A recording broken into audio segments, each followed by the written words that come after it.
ఏపీలో టికెట్ సందడి మొదలైంది. ఒకవైపు జనసేనతో పొత్తు, మరోవైపు వెల్లువెత్తుతున్న వలసలతో టీడీపీ నాయకుల్లో టికెట్ పై ఫికర్ పెరుగుతోంది.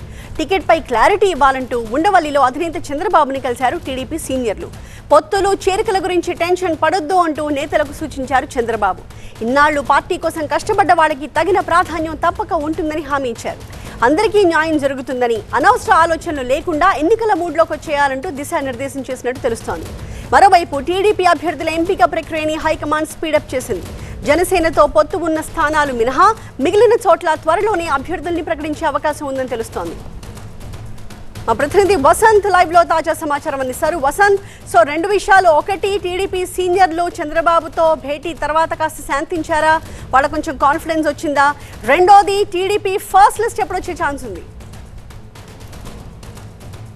సో ప్రస్తుతం ఏదైతే 2019 సార్వత్రిక ఎన్నికలకు ముందు జరిగినటువంటి తప్పులు పునరావృతం కాకూడదని ప్రధానంగా చంద్రబాబు భావిస్తున్నారు. చివరి వరకు నాన్చుడు ధోరణి అవలంబించడం, మరోవైపు సొంత పార్టీలోనే పోటీ పడుతున్నటువంటి నియోజకవర్గంలో ఇద్దరిద్దరు ఎవరైతే ఉన్నారో వారిని నచ్చజెప్పే ప్రయత్నం చంద్రబాబు చాలా క్లియర్గా చేస్తున్నారు. ఎందుకంటే గతంలో జరిగినటువంటి డ్యామేజ్ని మరోసారి పునరావృతం కాకూడదు అనేది చంద్రబాబు భావన. అందులో భాగంగానే అందుబాటులో ఉన్నటువంటి సీనియర్లు కావచ్చు, అలాగే టికెట్ ఆశిస్తున్నటువంటి సీనియర్లు కావచ్చు, జిల్లా ఇన్ఛార్జీలుగా, అలాగే ప్రాంతాల వారి రీజనల్ కోఆర్డినేటర్లు ఎవరైతే ఉన్నారో వారితో ప్రత్యేకంగా చంద్రబాబు భేటీలో ప్రధానంగా వచ్చినటువంటి అంశాలు ఏంటంటే, ప్రధానంగా వైఎస్ఆర్ కాంగ్రెస్ పార్టీకి సంబంధించి కొంతమంది ఎమ్మెల్యేలు పార్టీని వీడుతున్నారు. అలాగే కొంతమంది సీట్ ఆశించి దక్కనటువంటి వారు కూడా తెలుగుదేశం పార్టీలోకి వచ్చేందుకు రంగం సిద్ధం చేసుకుంటారు. ఈ నేపథ్యంలో తెలుగుదేశం పార్టీని అంటిపెట్టుకుని ఉండి మొన్నటి వరకు కూడా నియోజకవర్గాల ఇన్ఛార్జీలుగా ఉన్నటువంటి వారు తమ భవిష్యత్తు ఏంటంటూ కూడా ఆందోళన చెందుతూ ఉన్నటువంటి నేపథ్యంలో ఎవరు కూడా ఆందోళన చెందాల్సినటువంటి అవసరం లేదని కూడా చంద్రబాబు చాలా క్లియర్గా చెప్పే ప్రయత్నం చేస్తున్నారు. చాలామంది సీనియర్లు కూడా చంద్రబాబును కలుస్తున్నారు. గత